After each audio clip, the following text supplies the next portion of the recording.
සුබ දවසක් වේවා සියලු දෙනාටම. නැවතත් සියලු දෙනාම සාදරයෙන් පිළිගන්නවා සාමාන්‍ය පෙළ ගණිතය පුනරීක්ෂණ අභ්‍යාස මාලාවේ 4 වන පුනරීක්ෂණ අභ්‍යාසයට. ඉතින් අද සුපුරුදු පරිදි මේ පුනරීක්ෂණ අභ්‍යාසයෙන් ප්‍රධාන ප්‍රශ්න දෙකක් සාකච්ඡා කරන්න අපි බලාපොරොත්තු වෙනවා. එහෙනම් අපි අද ප්‍රශ්නයට යමු. අදත් ඔයාලට ආදරෙන් මතක් කරනවා මුලින්ම ප්‍රශ්නය සටහන් කරගෙන තනිවම උත්සාහ කරලා ඉන්පසුව නැවතත් අප සමග එකතු වෙන්න කියලා. ඉතින් මේක තමයි අද අපේ මුල්ම ප්‍රශ්නය වෙන්නේ. ඒ කියන්නේ අපේ පුනරීක්ෂණ මාලාවේ 7 වන ප්‍රශ්නය.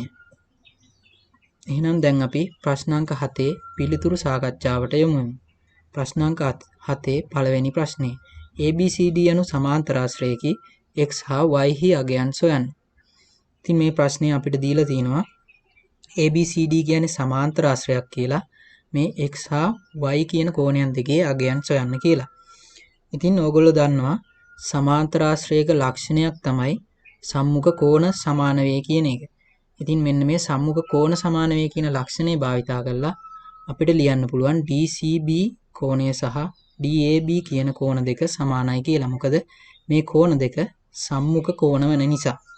අපි ලියනවා DCB කෝණය සමානයි DAB කෝණය සමාන්තරාශ්‍රයක සම්මුඛ කෝණ සමාන වේ. ඉතින් මේ DCB කෝණය කියන්නේ x, DAB කෝණය කියන්නේ අංශක 60යි. අපිට ඒකෙන් x සඳහා පිළිතුර ලබා ගන්න පුළුවන් x සමානයි අංශක 60යි කියලා. ඊළඟට අපිට මෙන්න මේ y කියන කෝණයේ අගය සොයන්න තියෙනවා.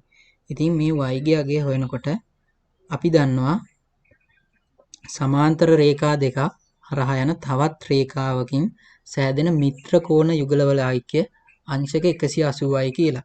අපිට මෙන්න මේක භාවිතා කරන්න පුළුවන් මේ y කෝණයේ අගය හොයන්න. මොකද මේ ABCD කියන්නේ සමාන්තරාශ්‍රයක් නිසා AB පාදයට DC පාදය සමාන්තර වෙනවා. ඉතින් ඒක නිසා මේ DCB කෝණය සහ CBA කියන කෝණයන් දෙක මිත්‍ර කෝණ වෙනවා. ඒ දෙකේ ඓක්‍ය අංශක 180කට සමාන වෙනවා. අපි ලියනවා DCB කෝණය එකතු කිරීම CBA කෝණය සමානයි අංශක 180යි. DC සමාන්තරයි AB සහ මිත්‍ර කෝණවල ඓක්‍ය අංශක 180ක් වේ කියලා. ඉතින් DCB කියන්නේ x, CBA කියන්නේ y. ඉතින් අපි මේ දෙක ආදේශ කරගත්තාම අපිට එනවා x ධන y සමානයි අංශක 180යි කියලා. ඉතින් අපි x ගේ අගය හොයාගත්ත අංශක 60යි කියලා. අපිට y ගේ අගය හොයාගන්න කරන්න තියෙන්නේ 180න් මෙන්න මේ x ගේ අගය අඩු කරනවා. ඒ කියන්නේ 180න් අංශක 60ක් අඩු කරනවා. ඉතින් එතකොට අපිට y ගේ අගය ලැබෙනවා අංශක 120යි කියලා. ඊළඟට අපි දෙවැනි කොටසට යමු. දෙවැනි කොටසේ කියනවා ABC ත්‍රිකෝණයේ AB හා BC පාදවල මධ්‍ය ලක්ෂ්‍ය E හා F වේ. AF හා CE රේඛා G හිදී ඡේදනය වේ. දික් කරන ලද BG මත BG සමානයි GD වන පරිදි D ලක්ෂ්‍ය පිහිටා ඇත කියලා. ඉතින් ඕගොල්ලෝ මුලින්ම කරන්න ඕනේ මෙන්න මේ දීලා තියෙන දත්තවල ආකාරයට රූපය ඇඳගන්න එක. ඉතින් අපි දත්තයන් වල ආකාරයට රූපය ඇඳගත්තාම මෙන්න මේ ආකාරයේ රූපයක් තමයි අපිට ලැබෙන්නේ. මේකේ ABC කියන ත්‍රිකෝණයේ AB පාදයේ මධ්‍ය ලක්ෂ්‍ය E, BC පාදයේ මධ්‍ය ලක්ෂ්‍ය F. මේ AF හා CE රේඛා යා කරාම මේ ඡේදනය වන ලක්ෂ්‍ය G. එතකොට මේ BG සමානයි GD වන ආකාරයට මෙන්න මේ G සමාන D ලක්ෂ්‍ය තියෙනවා කියලා අපිට දත්තේ දීලා තියෙනවා. ඉතින් අපි බලමු A කොටසේ ප්‍රශ්නයට පිළිතුරු සපයන්න. මේකේ EG හා AD රේඛා ඛණ්ඩ අතර ඇති ජ්‍යාමිතික සම්බන්ධතා දෙකක් ලියන්න කියලා තියෙනවා. මෙන්න මේ EG හා AD රේඛා අතර ඇති ජ්‍යාමිතික සම්බන්ධතා දෙකක්. ඉතින් ඕගොල්ලන්ට මෙන්න මේ ABD කියන ත්‍රිකෝණය දිහා බලපුවහම පේනවා මේ AB පාදයේ මධ්‍ය ලක්ෂ්‍ය හා BD පාදයේ මධ්‍ය ලක්ෂ්‍ය යා කරලා තමයි EG කියන රේඛාව ඇඳිලා තියෙන්නේ. ඉතින් ඕගොල්ලෝ දන්නවා ත්‍රිකෝණයක මධ්‍ය ලක්ෂ්‍ය දෙකක් යා කිරීමෙන් සෑදෙන රේඛාව ත්‍රිකෝණයේ ඉතිරි පාදයට සමාන්තර වන අතර දිගින් ඉතිරි පාදයේ හරි අඩකට සමාන වේ කියලා. ඉතින් අන්න ඒක භාවිතා කරලා අපිට මේ EG සමාන්තරයි AD සහ EG සමානයි දෙකෙන් එකයි AD කියලා ලියා ගන්න පුළුවන්. අපි ලියනවා ABD ත්‍රිකෝණයේ සලකා EG සමාන්තරයි AD සහ EG සමානයි දෙකෙන් එකයි AD කියලා. මේකේ අපේ ප්‍රමේය වෙන්නේ ත්‍රිකෝණයක පාද දෙකක මධ්‍ය ලක්ෂ යා කරන රේඛාව ත්‍රිකෝණයේ ඉතිරි පාදයට සමාන්තර වන අතර දිගින් එම පාදයෙන් හරි අඩක් වේ. ඉතින් අපි මෙන්න මේ ප්‍රමේයයටම තමයි කියන්නේ මධ්‍ය ලක්ෂ ප්‍රමේය කියලා. ඊළඟට අපි B කොටසට යමු. B කොටසේ කියනවා AGCD සමාන්තරාශ්‍රයක් බව පෙන්වන්න කියලා. මෙන්න මේ AGCD කියන චතුරස්‍රය සමාන්තරාශ්‍රයක් බව පෙන්වන්නලු. ඉතින් අපිට යම්කිසි චතුරස්‍රයක් සමාන්තරාශ්‍රයක් බව පෙන්වන්න නම් සමාන්තරාශ්‍රයක ලක්ෂණ යොදා ගන්න පුළුවන්. ඉතින් ඒ කියන ලක්ෂණ තමයි සම්මුඛ පාද සමාන්තර වේ, සම්මුඛ පාද සමාන වේ, සම්මුඛ කෝණ සමාන වේ, විකර්ණ එකිනෙක සමච්ඡේදනය වේ, සම්මුඛ පාද යුගලයක් සමාන හා සමාන්තර වේ. මෙන්න මේ කියන ලක්ෂණ වලින් එකක් හරි තියෙනවා නම් යම්කිසි චතුරස්‍රයක් සමාන්තරාශ්‍රයක් කියලා අපිට ඔප්පු කරන්න පුළුවන්.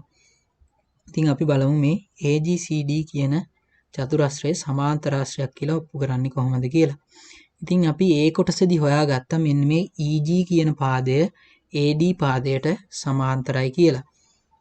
ඉතින් ඔයගොල්ලන්ට පේනවා ඇති මේ EG කියන්නේ EC රේඛාවෙම එක කොටසක් කියලා. ඒක නිසා මේ EG පාදය හා GC පාදය ඒක රේඛීය වෙනවා කියලා ඔයගොල්ලෝ දන්නවා.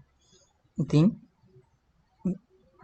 අපි EG පාදය ADට සමාන්තරයි කියලා කලින් හොයාගත්තා. ඉතින් ඒක නිසා EG ADට සමාන්තරයි නම් අනිවාර්යෙන් මේ GC ADට සමාන්තර වෙන්න ඕනේ. ඉතින් අපි මුලින්ම ලියා ගන්නවා AD සමාන්තරයි EG ඉහත සාධිතයි. එම නිසා AD සමාන්තරයි GC වෙනවා කියලා. හරි, ඊළඟට අපි මේ ආකාරයේ තවත් සම්බන්ධයක් හොයාගන්න බලමු. ඉතින් ඔයගොල්ලන්ට මෙන්න මේ DBC කියන ත්‍රිකෝණය දිහා බලපුවහම පේනවා මේ ත්‍රිකෝණයේ BD පාදයේ හා BC පාදයේ මධ්‍ය ලක්ෂය යා කරලා තමයි මේ GF කියන රේඛා ඛණ්ඩය ඇඳිලා තියෙන්නේ. ඉතින් අපිට කලින් වගේම මධ්‍ය ලක්ෂ ප්‍රමේය භාවිතා කරලා මේ GF DCට සමාන්තරයි කියලා ගන්න පුළුවන්. මොකද මේ ත්‍රිකෝණයක පාද දෙකක මධ්‍ය ලක්ෂ යා කරන රේඛාව ත්‍රිකෝණයේ ඉතිරි පාදයට සමාන්තර වන නිසා. අපි ලියනවා BDC ත්‍රිකෝණයේ සලකා GF සමාන්තරයි DC කියලා මධ්‍ය ලක්ෂ ප්‍රමේයයෙන්. ඉතින් ඕගොල්ලන්ට පේනවා මේ GF කියන්නේ AF කියන පාදයේම කොටසක් නිසා මේ AG හා GF කියන්නේ එකම රේඛාව කියලා. ඉතින් ඒක හින්දා අපිට GF DCට සමාන්තරයි නම් AGත් DCට සමාන්තරයි කියලා ලියා ගන්න පුළුවන්. අපි ලියනවා එම නිසා AG සමාන්තරයි DC කියලා. ඉතින් අපි මෙන්න මේ AGCD කියන චතුරස්‍රයේ මේ සම්මුඛ පාද යුගලවල සමාන්තරයි කියලා හොයාගත්තා. ඉතින් අන්න ඒක භාවිතා කරලා අපිට ලියන්න පුළුවන් AGCD සමාන්තරාශ්‍රයක් වේ කියලා. මොකද සම්මුඛ පාද සමාන්තර වන බැවින්. ඊළඟට අපි C කොටසට යමු. C කොටස කියනවා BD හා AC රේඛා P හිදී ඡේදනය වේ AP සමානයි PC වීමට හේතුව දක්වන්න කියලා. මෙන්න මේ BD හා AC රේඛා P කියන ලක්ෂයේදී ඡේදනය වෙනවා. ඉතින් මේ AP සමානයි PC වීමට හේතුව දක්වන්නලු. ඉතින් ඕගොල්ලෝන්ට පේනවා මේ AGCD කියන්නේ සමාන්තරාශ්‍රයක් කියලා. ඉතින් මේ සමාන්තරාශ්‍රයක විකර්ණ එකිනෙක සමච්ඡේදනය වෙනවා කියලා ඔයගොල්ලෝ දන්නවා. ඉතින් මෙන්න මේ ලක්ෂණය භාවිතා කරලා අපිට කියන්න පුළුවන් මේ P ලක්ෂයෙන් AC කියන විකර්ණය සමාන කොටස් දෙකකට බෙදෙනවා කියලා.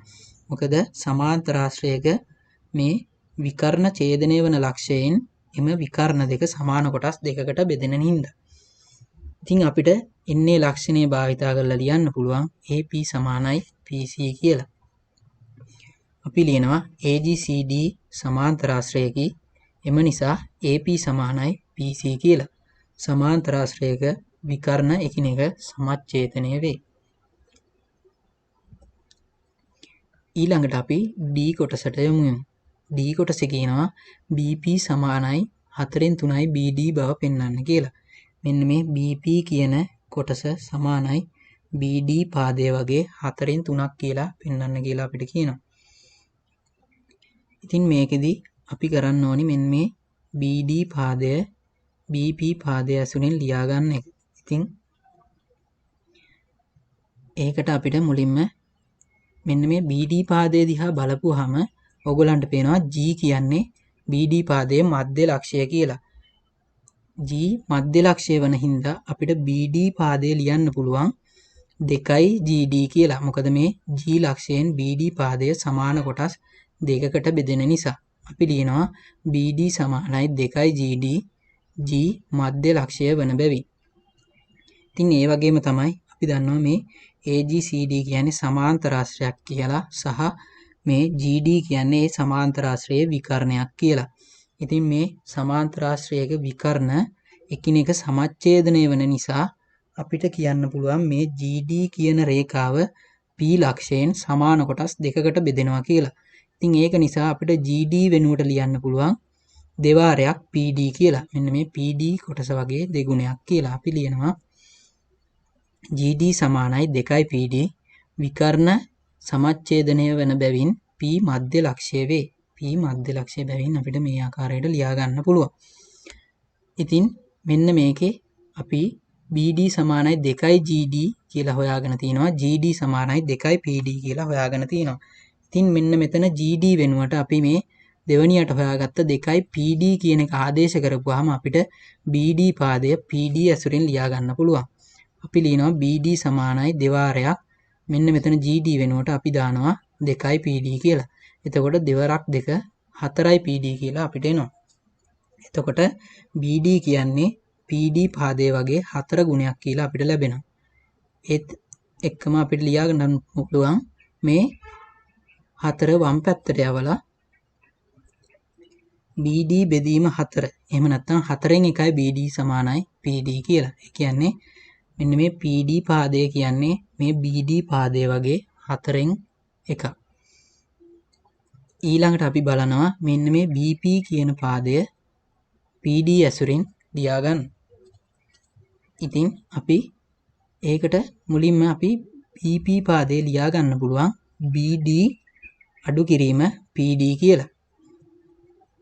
මේ BP පාදය කියන්නේ මේ සම්පූර්ණ BD කියන පාදයෙන් PD අඩු කරාම එන කොටස.